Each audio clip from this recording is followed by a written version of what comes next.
Okay. So welcome to this stream. इसका नाम भी पता नहीं क्या बोलना है. तो we are discussing the Bangladesh elections right now.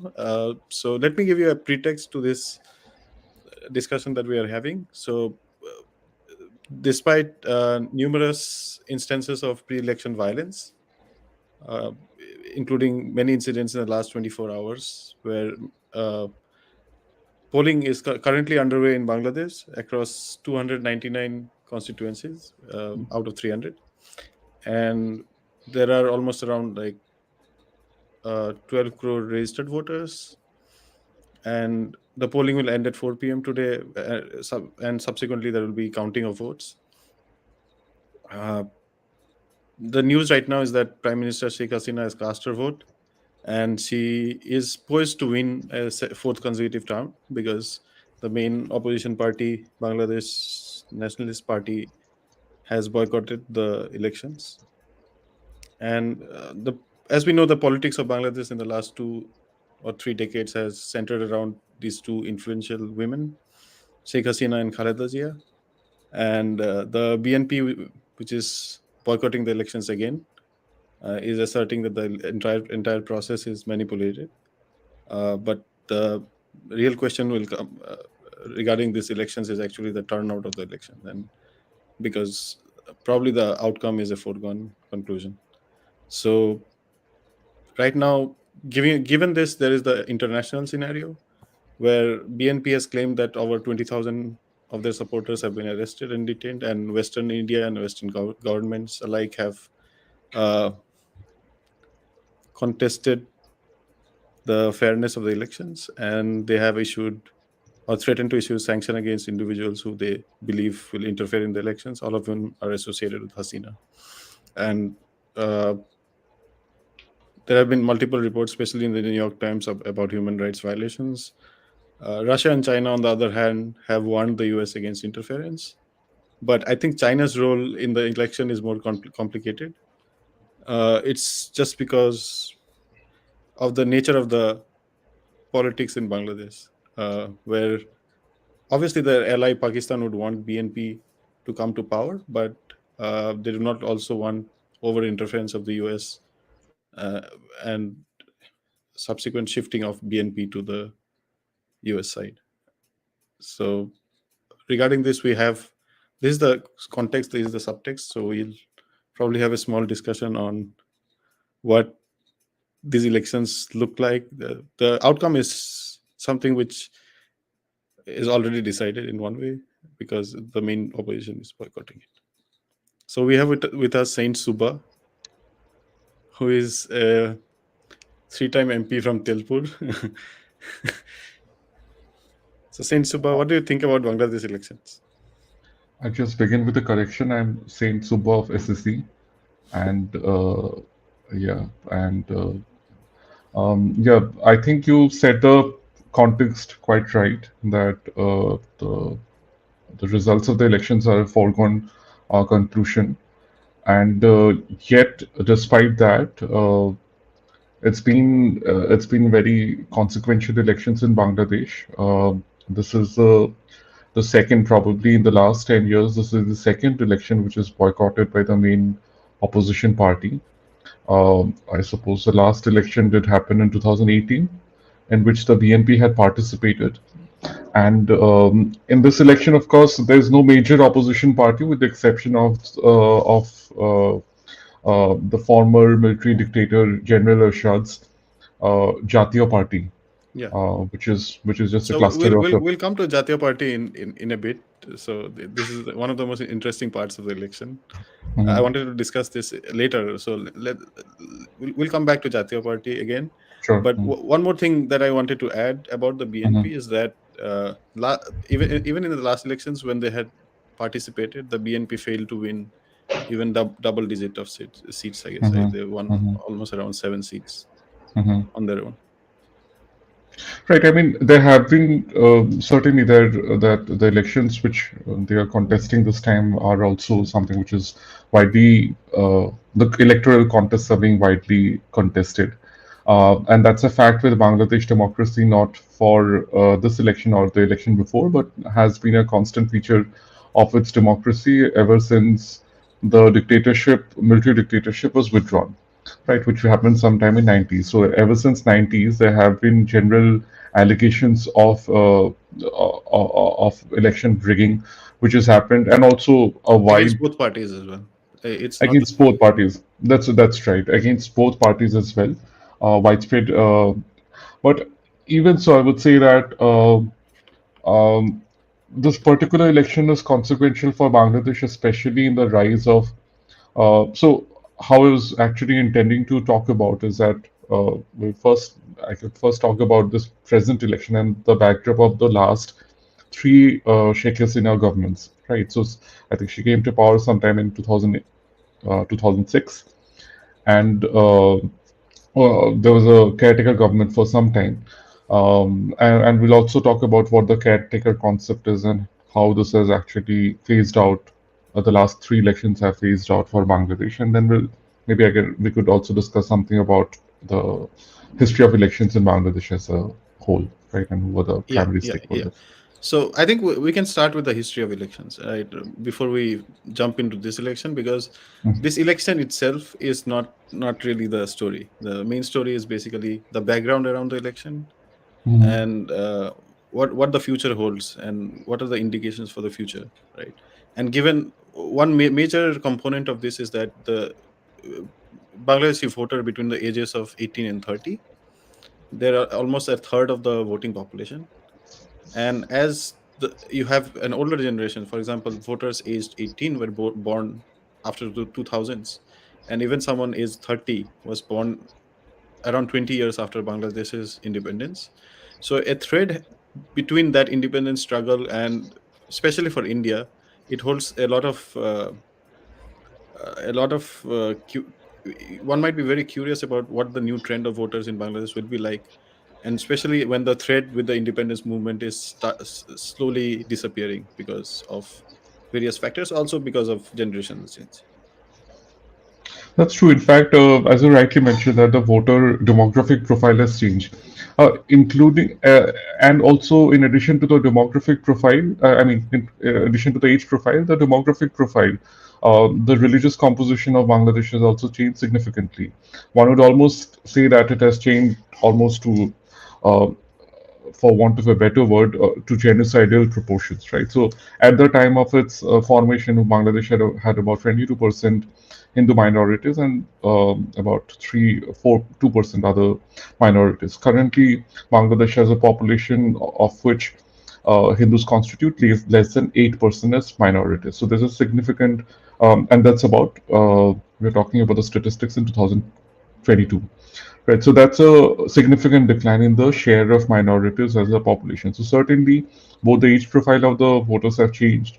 The economic profile of the country has changed. When it started, it was of course a socialist democracy, and of course, for this, of course, we need to credit the military dictatorship because then they started the privatization of the state enterprises, and more or less now Bangladesh is no longer has any vestiges of the socialist democracies in terms of this economy, which is a thriving economy, strongly backed by textiles, by its exports, by its boom economy.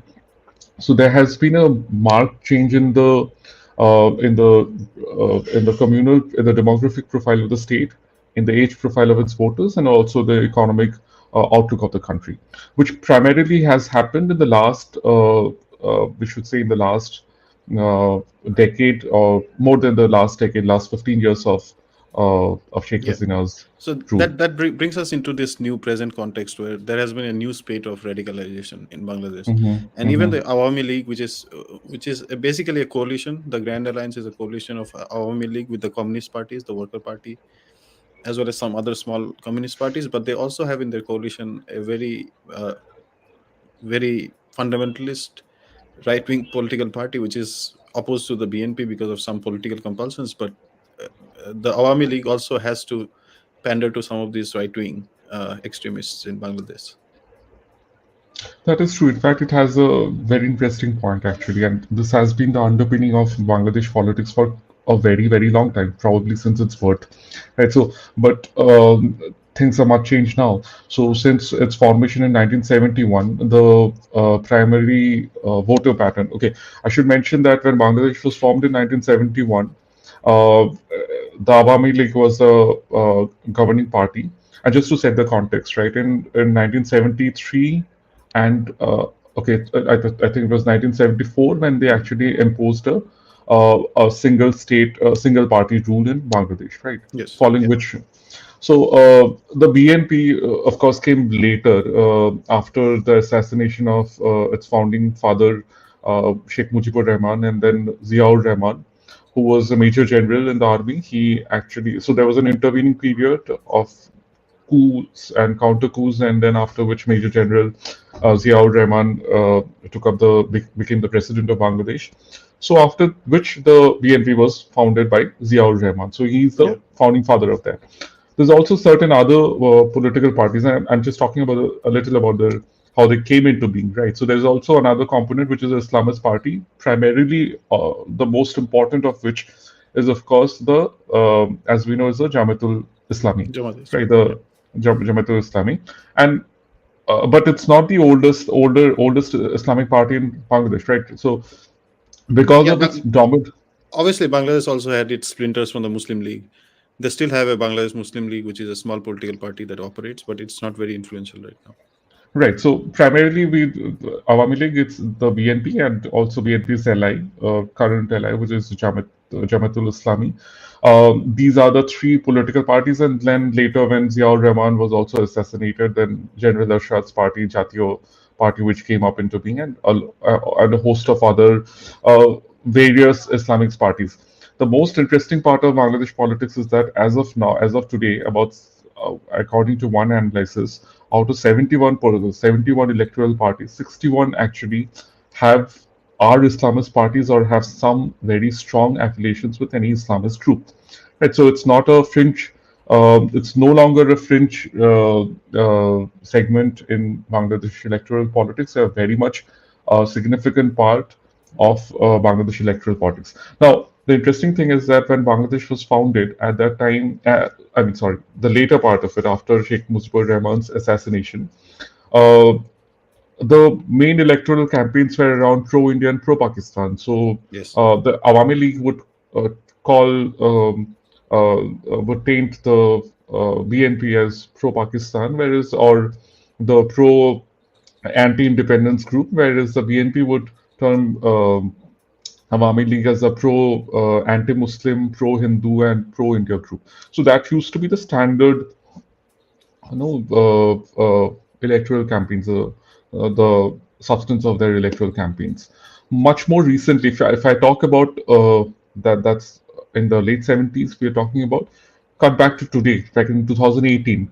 So the Awami League's manifesto calls uh, like the God is all powerful, all in their words as they call it, Allah Sarva Shaktiman, right, which means God is all powerful. So that shows a marked change in the priorities of Awami League as a political party, and also the change in the electoral campaigns and the strategies, of course. Yeah. Irrespective of the boycott, Awami League is still like the numero uno. It's like the number one political party in Bangladesh in terms of membership. But they also tried to become a more like a big tent kind of a coalition where they will take into account diverse interest groups, but that also includes a lot of radical Islamic parties that we'll discuss a bit later. Uh, so yeah, and not only other parties but also elements within the Awami League uh, have also have ties to more radical organizations. So it's not that the Awami League is, but definitely the Awami League also tries to get everyone along, and in everyone it also means the communists. It also means the worker party, the other parties, as well as maybe some minorities which are completely missing in the other party. For example, in the PNP.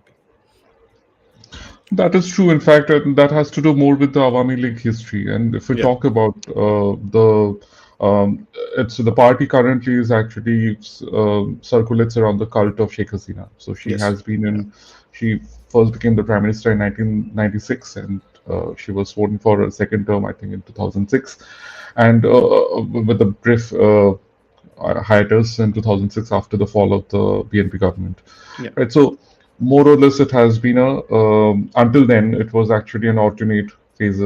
91 it was BNP, then 96 it was Awami League, and 2001 again it was BNP, and so on.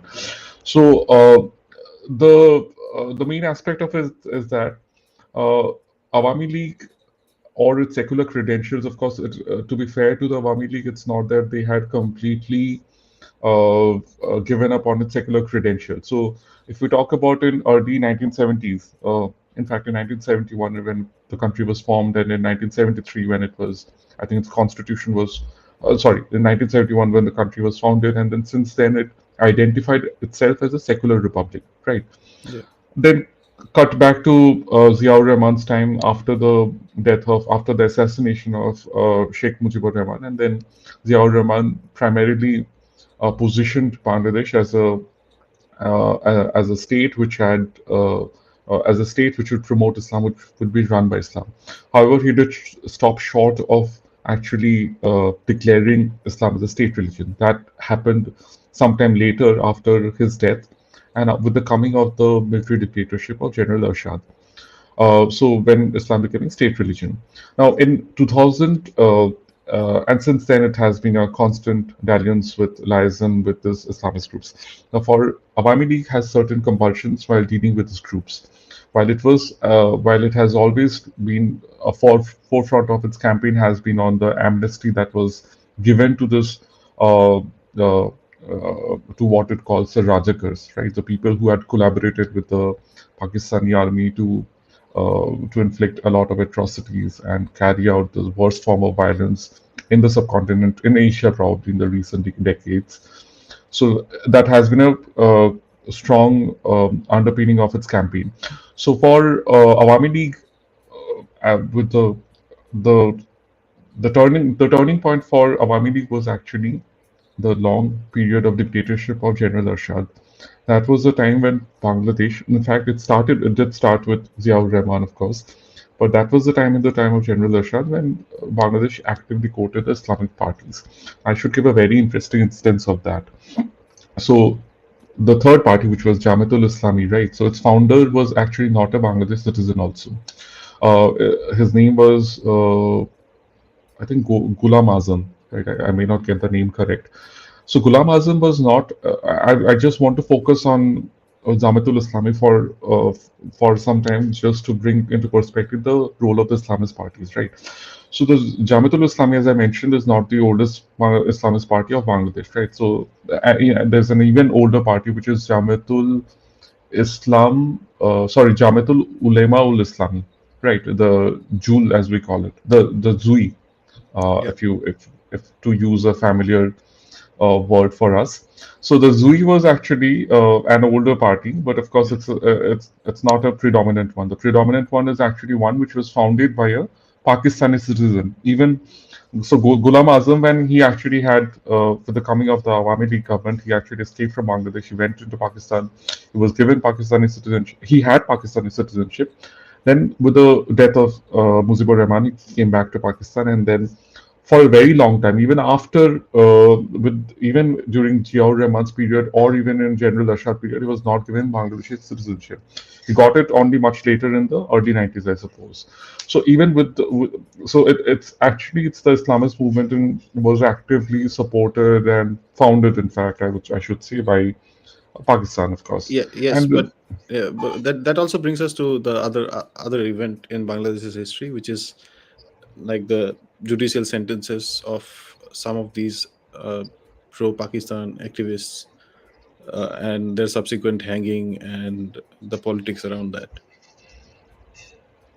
right, in fact, yes. So Ghulam Azam, for example, I think he passed away in the last decade, and then until then I'm not sure whether he was a member of the cabinet in Ershad's government, but certainly member of his party's fair.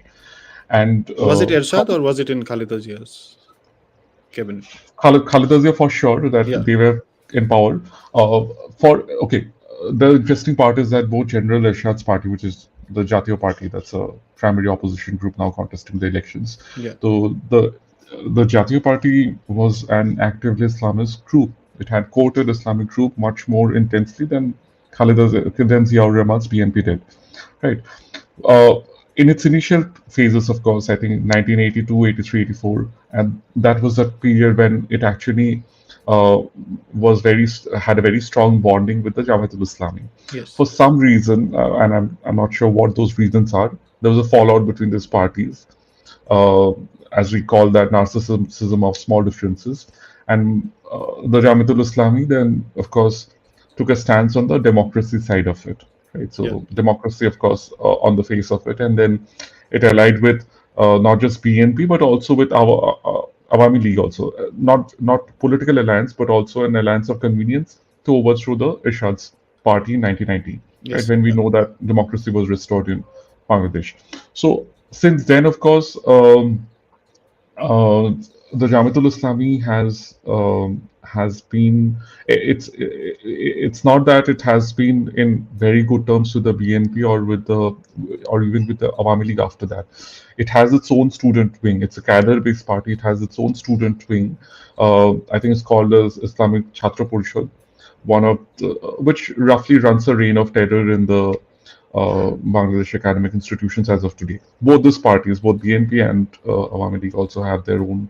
Awami League is called, I think, Chhatra League or something. Yeah, And the thing about Jatiya Party is they were aligned with the Awami League recently. So the recent history of Jatiya Party Ersad is probably his wife who runs the party right now, and it's aligned. Like, Roshan, yeah, is it Roshan Ishrat? yeah, yeah. And I think what they did was like they aligned with the BNP. Right now in Mm-hmm. these elections, they are not aligned with the BNP. Oh, sorry, they aligned with the Awami League. And right now in these elections, they're not aligned with the Awami League. But I'll show you some examples where it's kind of like a fixed match between them. So it's what Jatiya Party is doing is playing the role of an opposition to show the world that these elections are basically free and fair. But they're not really the opposition, and I'll come back to why I say that. Sure. So, I mean, the history of the Jatiya Party, as I was saying, is that it's a military dictatorship party. Yeah, It had actively, in fact, Ziaur Rahman. It started with Ziaur Rahman, but it was actively abetted by General Ashad and his Jatiya Party. It had courted Islamist groups, Islamic yeah. student groups. Ideologically, if you just look at the ideology, then Jatiya Party and BNP are almost like similar. Not the Awami League. Awami League also has some big faction which is more like which favors secularism as well. But I don't think Uh, you'll find it either in the BNP or in Jatiya Party. Asha. Right, so I'm talking about the resurgence of Islamism as a Yeah, very strong component of Bangladesh politics, right? So if you see the history that when it started at the time of its foundation, these groups were not considered active groups. They were more yeah, like fringe groups. The Jamatul Ulema ul Islami, which was an even older party, that in fact at one time it considered like politics to be something which was anathema to the values of their religion, right? yeah, And the Jamatul Islami, of course, was a party which was and which in fact is has very its members were actually parts of the Al Sham of the Rajakar Brigade, as we very well know. Now, it was also one kind of a fringe party in the early 70s, and then when Ziaur Rahman lifted the ban on the Islamist groups in 1978, I think it started contesting elections there. Since then, of course, then there was the rule of General Ershad, where there were a cluster of different Islamic groups. Now, this Islamic groups actually comes into different categories. I'm not going into the theological part of it because I'm not very aware. But there's of course more groups which are more aligned to the democratic parties, like groups like Jamatul Islami. Then there are of course the purist groups, right? yeah. Or groups which prevent from deviation. There are certain other parties which prevent any Th- deviance there are also deviations from. parties which follows, for example, there is a party which follows a particular Sufi order, and it's also a conservative right wing political party, but their ideas come from a different way. So there is a lot of like difference in even in the Islamist parties inside Bangladesh. It's not like all of them are espousing the same idea, and that's where my next question comes in: is how has Sheikh Hasina been able to navigate this? Like, how has she been able to politically navigate the rise of Islamism? How has she co-adopted it, and how has she selectively co-adopted, as well as like she has also countered it in places where she thought it was against her own interests. So she has played like a she has played the political game quite well in the last few years in terms of selectively targeting someone and also co-adopting other parties to navigate through this very complex world of Bangladesh politics. That is true, as I was mentioning. So I want to mention a very interesting incident. I forgot to mention it before, which was about Roshan Irshad, right? So when Irshad's government was in power, at that time, some of the members of their coalition mentioned stated that as a prerequisite that Roshan Irshad, the wife of General Irshad, has to come within a cover herself in a veil if she attends the alliance meetings. Right. So that shows you this is we're talking about the mid 80s, or I think the late 80s or the mid 80s. So that shows you the predominance and the preponderance of these Islamist parties in the Bangladesh democracy since its foundation. Now, for Sheikh Hasina, who came into power in '96, it was a very tricky time. The BNP was actively courting the Islamist groups. Uh, One of the central point of those elections in the 90s, and of course it extended until 2000, was actually around the education in Bangladesh. So, education, for example, whether it would remain completely on the watch of the Bangladesh central government, or sorry, of the Bangladesh government, or it must run without any supervision by the government or not. So there used to be these purist groups. I do not exactly remember the name. One of these groups was something which Sheikh Hasina's Awami League was actively courting. And I think this happened sometime in 2006, before the 2006 elections, when Khalida Zia actually removed the ban on the running of private madrasas. So these private madrasas are actually groups which should not be supervised by the central government, Yeah. but would be able to run their on their own. Now, you could say that, of course, Sheikh Hasina, whether she had resisted that, far from resisting it, of course, she was also herself, her own party, was also actively quoting one of these groups, one of those groups which were standing. And I will just let you consider some of the demands of this group, right? So, for example, they wanted, I think, to declare one of the other sect. I'm not sure whether it's a Shias that they wanted to declare as a non-Islamic, as non-Muslim, Non-Islamic. right? So Okay. Yeah. non-Islamic. The other point was, of course, the privatization of the madrasas, that they should not be supervised by the state government. I'm not sure Yeah. what came out of it, but certainly as of today, we have those kind of private madrasas which have contributed to this rising radicalization problem in the country, uh, for which the BNP certainly is primarily responsible. They withdraw it, but also the Awami League. So that shows you the compulsions that he has to deal with. Yeah. Sheikh Hasina's party has to deal with. However, interestingly, she did try to be fair to her and to her effort, of course, she did try to restore a semblance of balance. In 2011, I think or 2009 or 11, she declared Bangladesh to be a secular country. Yeah. However, Islam was not removed as a state religion. Yeah. She did make an effort to remove any state religion and make the state completely secular, I think in 2012 or 13. She, of course, did face um, A lot of she, challenge. a Yeah. lot of challenges. There were protests, there was rising hartals, violence by BNP members, by Jamatul Islami, and all these purist and different sort of this right-wing groups. So one of the seeping realization, which she had come to her as a consequence of that, that she has to be also give some space to those groups, while of course trying to keep a check on that to the extent as possible. So there are, as you rightly mentioned before, that there are these fringe elements within Awami League, not fringe elements, certain sections of Awami League, which are quoting these kind of radical elements, but to a great extent, I mean, Awami League, if we should say, is probably the only it positions itself as the only bulwark of protection against the religious minorities, which is perhaps true. This is perhaps true because there is no other political party that comes to my mind. There are other political parties, obviously, like there are the communist parties which are aligned to the Awami League, but they do not hold any political significance. I think those parties remain in power just because they are aligned to the Awami League and not the other way around. So let me go to They, yeah, just a point about the Communist Party. So there used to be a fringe communist insurgency in the 70s.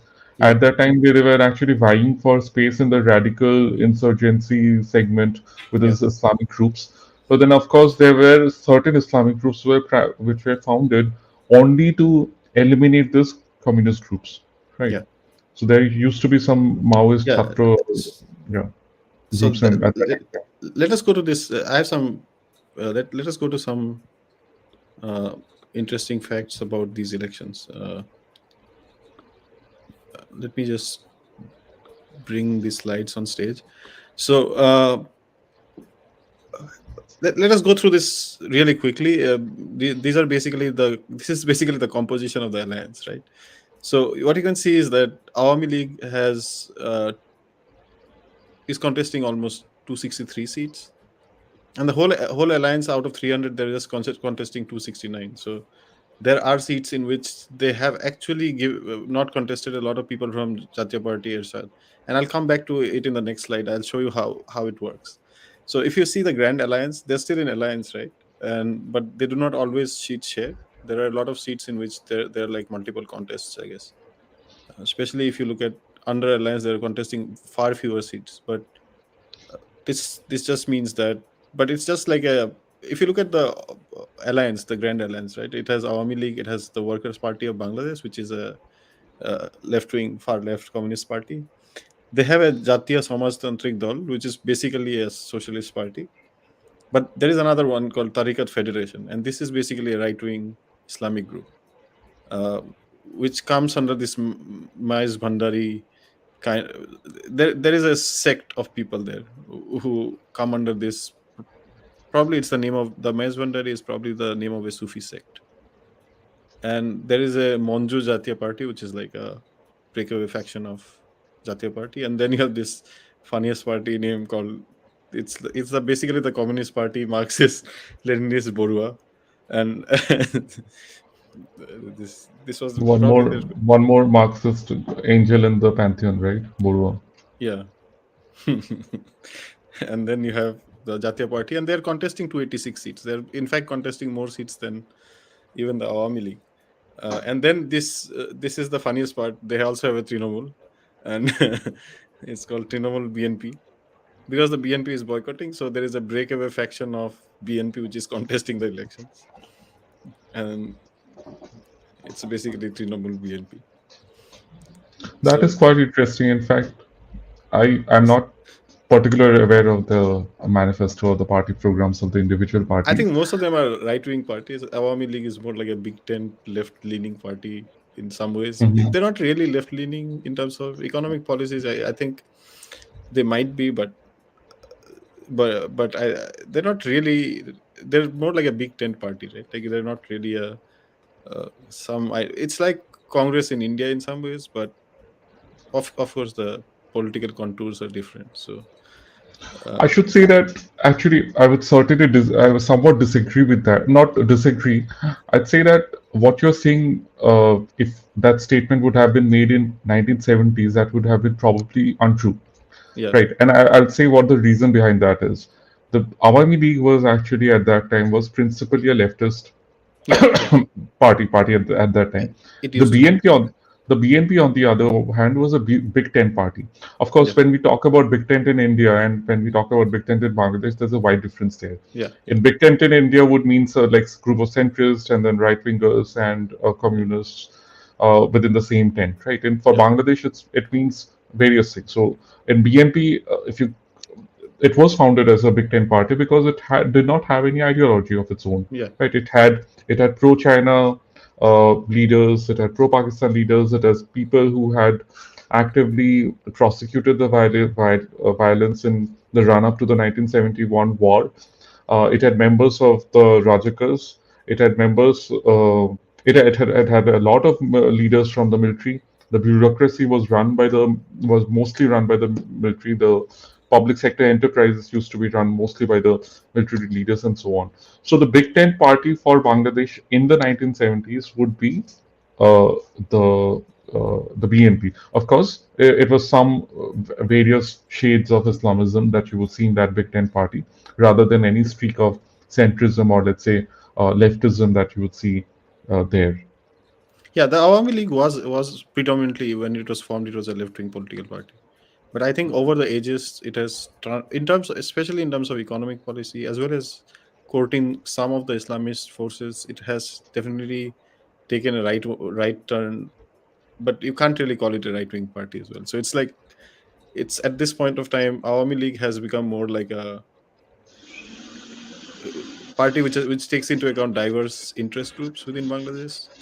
And as usual, like, the local politics is very hard to grasp, right? So that's what I meant by that when I said Big Tent.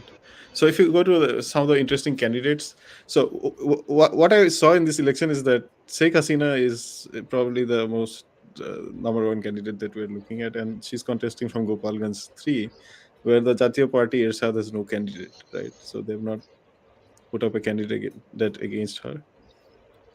The Workers' Party chief Rashid Khan Menon is contesting from Barisal, and I think it's still the Jatiya Party has no candidate against even him. There are some. I've only found a few Hindu names, and then one of them was Swapan Bhattacharya. He was probably a minister in the Awami League government. He contested as an independent last time and probably beat the Awami League candidate in his own constituency as well, and later joined the Awami League. Yeah, Awami League is not contesting against basically the prime ministerial or the main face of Jatiya Party Irshad this time, which is Kader. And this name called Liaquat Hussain Khoka from Jatiya Party Irshad, I brought him up because of one interesting reason why. The reason why I brought this person up is probably because of his comments against Macron. So he threatened to he threatened to probably assassinate President Macron a few months ago, especially when there were massive protests against France regarding some of the comments that Macron had made against Islam and its role in French public life. And so that is, I'm just bringing this up because I'm just trying to show You know, what kind of do you elements know these parties have right now. do you know what the word "koka" means? What does it mean? It basically means a toddler, a child, right? So So he's basically a if you were child. to, He's like threatening to assassinate a president. So yeah, that would be interesting proposal, right? After probably the LTT or the or more recently the I think this is just Hamas. rhetoric in one way. It's not really call for action or something, but I think that's why I brought this person up. And then the two cricketers, both for Awami League, Sakib Al Hassan is contesting from Magura, and Mustafi Mortaza is probably contesting again because he probably contested last year, the last elections as well. So some interesting facts about this Bangladesh election that I wanted to bring up. Good to see that actually. In fact, yes, I mean, it's actually heartening to see somebody from the religious minority group in Bangladesh at least contesting an election, if Yeah, not maybe winning it. there are a few Um, candidates. There are a few candidates, but I think I just pulled up one candidate's name just as an example. mhm. That there is still like it's not. In fact, even Pakistan has certain, like, they actually have minority representation. If you go and look at the National Assembly, I don't know how it works or who they have some seats which are probably reserved for some minorities and something like that. But of course, they don't hold any major political power. So it's just like shadow representation. I should also mention one very concerning element of this particular election, that it's also an election which does not really enjoy the confidence of the West, Yeah, primarily the United States, yeah, right? And if you just observe the trend in Bangladesh as of now, and you can find very close parallels with what happened in Pakistan in the 70s, Yes. right? So in the early 70s. So there used to be, there was Zulfikar Ali Bhutto's party, which used to claim itself to be a socialist party, but a socialist party which actively quoted Islam as a state religion. Now, I'm just talking a little about, I'm just digressing a little from the primary point of conversation. So, Zulfikar Ali Bhutto's party, of course, did contest elections, talking about egalitarianism and socialism, and also mentioning repeatedly that these were the ideals that could be achieved only under their state religion, under the religion in which Pakistan was founded. Now, if you see the tendency in Bangladesh, particularly of its primary political party, it's also not exactly a Zulfikar Ali Bhutto sort of rhetoric, but it's probably uh, progressing towards it. And of course, we know what happened in Pakistan. Zulfikar Ali Bhutto was considered to be an apostate, was declared an apostate by a group of other political parties. There was this instability in the pretext of restoring stability. A military dictatorship, which you, I mean, did a coup against Zulfikar Ali Bhutto's government, and then this rising problem of radicalization. I'm not stating that there was not any Islamism in before Zulfikar Ali Bhutto, but I'm saying that the problem, there were military dictators before him, but the problem was with a strong leader perceived to be a perceived to be a democratic leader actively quoting a state religion and also talking about it in its manifesto Yeah, more actively than the others.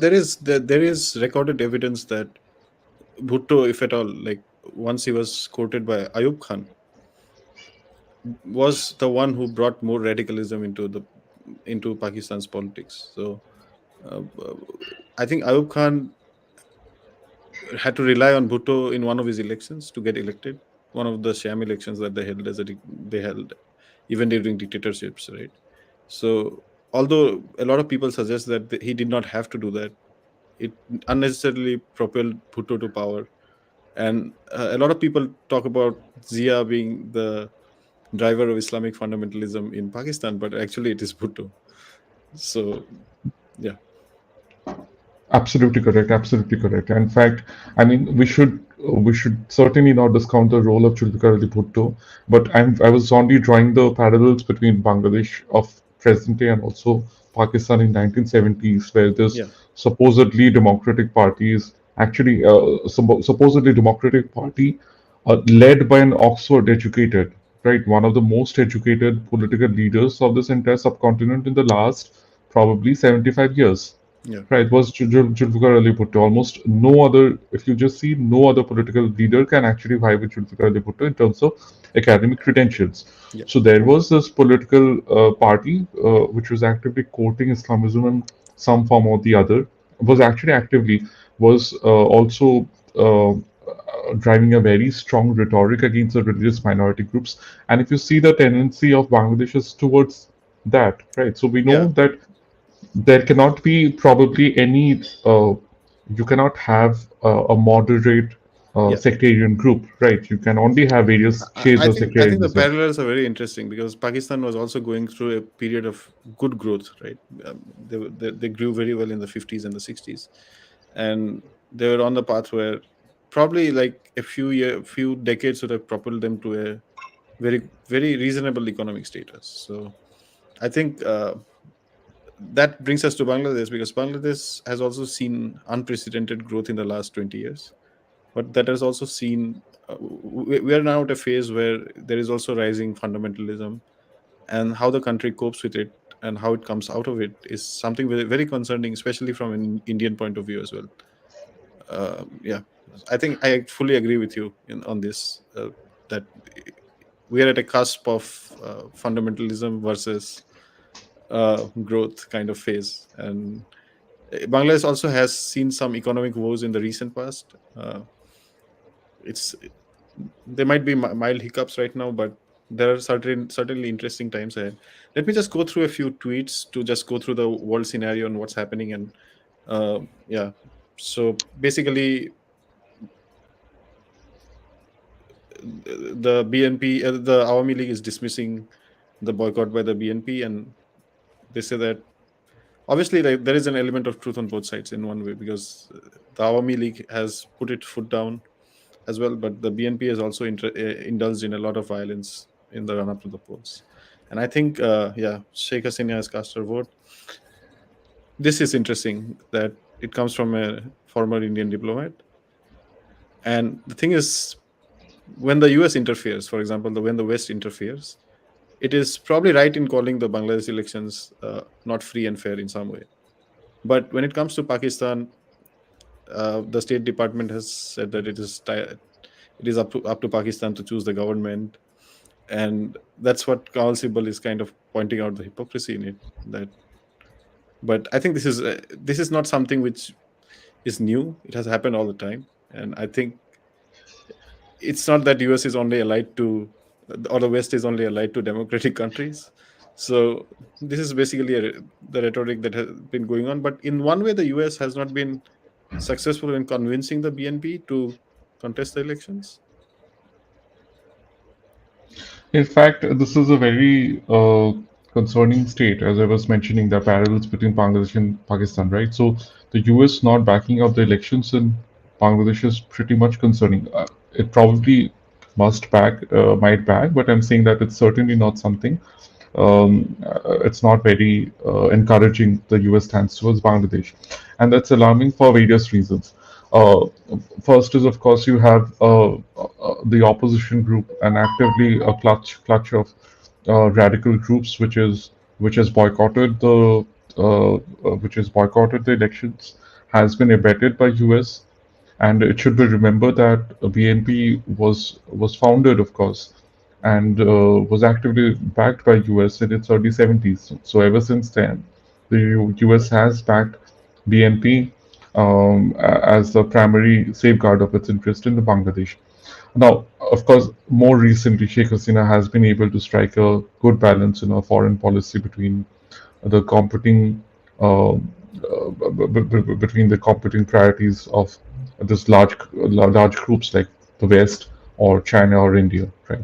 But most importantly, the US not encouraging free and fair elections in Bangladesh to take place is something which is really concerning. Now, as you gave a very interesting example of the sarcasm, of this irony of how US position in Pakistan and Bangladesh strikingly varies. And I should say that, of course, there are very legitimate concerns about the elections in Bangladesh, but and of course, something at the backdrop of this election. So the backdrop of this election was a very interesting uh, war crimes tribunal that had taken place when the Awami League came into power after the fall of the Khaleda Zia government last time, right? So they had actually promised that they would try all the people accused of this war crimes, and then the International War Crimes Tribunal, as we know very well, I'm sorry, had been instituted. Now, there certainly are very valid concerns against the working of the tribunal. One of the instances, and as some of the Indian liberals have also, like most remarkably, Mr. Ramchandra Gu was also uh, uh, spoken against the working of the war tribunal trials. However, okay, one instance, in all fairness, I should give one instance of it when there was actually a recorded conversation by one of the judges in this war crimes tribunal and by one of the barristers who was, I think, based in Brussels at that time. So the conversation was around, it was also reported in Bangladesh, largest newspapers. So the barrister was supposedly dictating to the judge of that war crimes tribunal what actually he needs to be doing and that the case is not picking up speed. However, soon after the conversation was made live, the judge had also resigned and nothing was heard from that after that. More or less, I would say that, and I would place all the human rights group, more or less the war crimes tribunal have been very efficient and also have been free and fair. I know that I'm making this point against the grain of what some of the contemporary opinion columnists are saying, but I would give one reason for it. An amnesty to the War Crimes Tribunal was not given just in Ziaur Rahman's time, right? It wasn't given just in BNP's time, it was given even in Sheikh Mujibur Rahman's time as well. Of most of the people who were accused of these war crimes in some form or the other were actually given an amnesty at the time of Sheikh Mujibur Rahman. It were only the small group of, I think, about 11,000 or so, who were actually accused of some very serious crimes like rapes or murders, who were actually tried after that. Now, there was a general indemnity which was given in by BNP government when it was first formed by Ziaur Rahman. And then Sheikh Hasina had actually, one of her strong points in her electoral manifesto was actually to try these kind of serious perpetrator of very serious crimes, which included the founding members of the Jamaat-ul Islami and certain members of the other fringe Islamic groups. Now, uh, the War Crimes Tribunal, of course, it has prosecuted, it has tried some. Some of the human rights group have claimed that the witnesses were not sufficient, there were insufficient witnesses to stand out. However, if you see the appellate process has been more or less fair. It's not the it's not that the War Crimes Tribunal declares somebody to be sentences somebody to be executed and the case ends there. And They it is also a question of accountability, because you have like a basically a genocide, right, that has been Right, and perpetrated.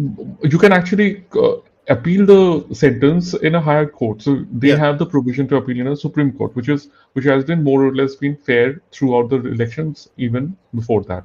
Right. yeah, So that's a point that we should not discount. That the principal bone of contention between with US and of course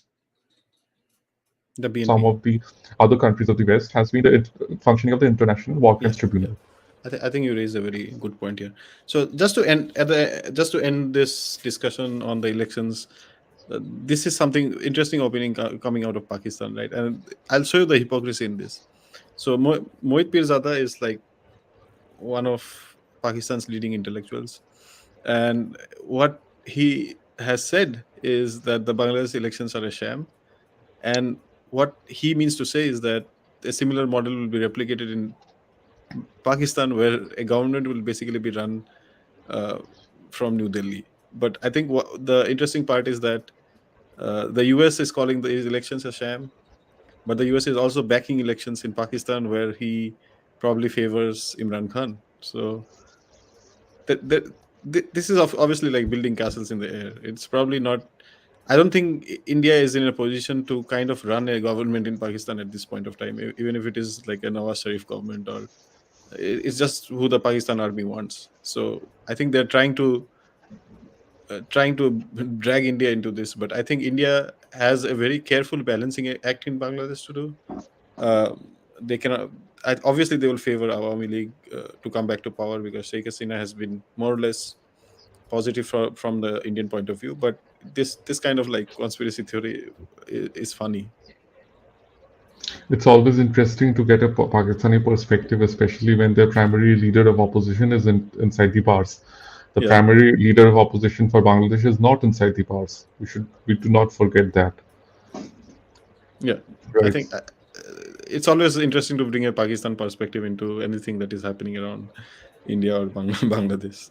So yeah, this was a very good discussion. I think we'll probably have to wait till tomorrow to know the results of the election, but it's not really going to be surprising.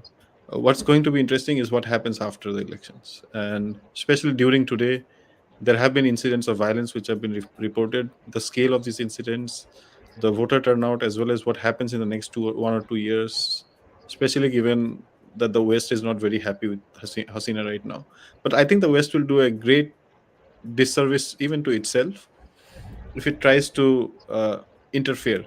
Because what I think from a BNP point of view is that the BNP will not be forever wedded to the West, especially when they have Islamist parties which tend to be very, very critical of the West in any form or the other, especially when you have like wars in areas like, um, especially for the diplomatic, from a diplomatic point of view, I don't think the West will get any significant advantage out of BNP coming back to power.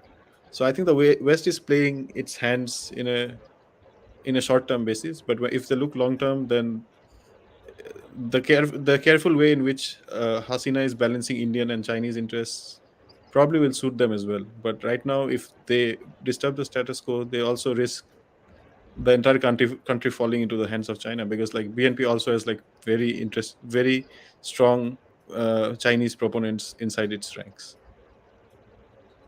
That is very true, and in fact, most curiously, it's an election uh, where even the Chinese are also backing Awami League to some Yeah. extent, and The Chinese are but backing Awami League just because the West is backing BNP, but it does not. The Chinese, that's why I call the Chinese role more complex. The Chinese won't put all their money in one side at this point of time. It does not. I don't think, from a pragmatic Chinese point of view, it makes any sense to back anyone. There is a slight backing for the electoral process, but even if BNP comes to power in the future, I think the Chinese are very efficient and they will probably have to try to deal with them. And the same will also probably hold for India, because like there might be a time in the future when you have a BNP government, and how do you handle that is going to be a very crucial thing that from an Indian diplomat's point of view as well. Because right now India is facing diplomatic challenges in Nepal, in Sri Lanka. Bangladesh has been relatively quiet, but Maldives. and Maldives right now, right? And Bangladesh has been relatively quiet. There have been like some differences in stances in Bhutan, but it's mostly from politicians. Although the monarchy is probably as pro-Indian as anyone in the entire neighborhood right now. So it's a bit complicated in the neighborhood, and I think from an Indian point of view, uh, India will be very relieved to have Sheikh Hasina back to power, but it's only in the short term. What happens in the long term, because she's not going to be there forever, and how the succession battle or whatever works out within the Awami League is also very important right now, because she has the cult of personality around her. But what next? Who after to Who after quote a very Sheikh Hasina? Yeah, who after Nehru, yeah, after Hasina. yeah, Exactly the question which is going to come haunt Bangladesh politics in this decade. yeah. That's going to happen. Okay, thank you for being on this podcast. This was really interesting. We're going to be about to hit 1 hour, so let's bring it to a rest. Thank you again. Pleasure. See you again in Pleasure. the next podcast. Saint Super. So flourish. Bye. Bye.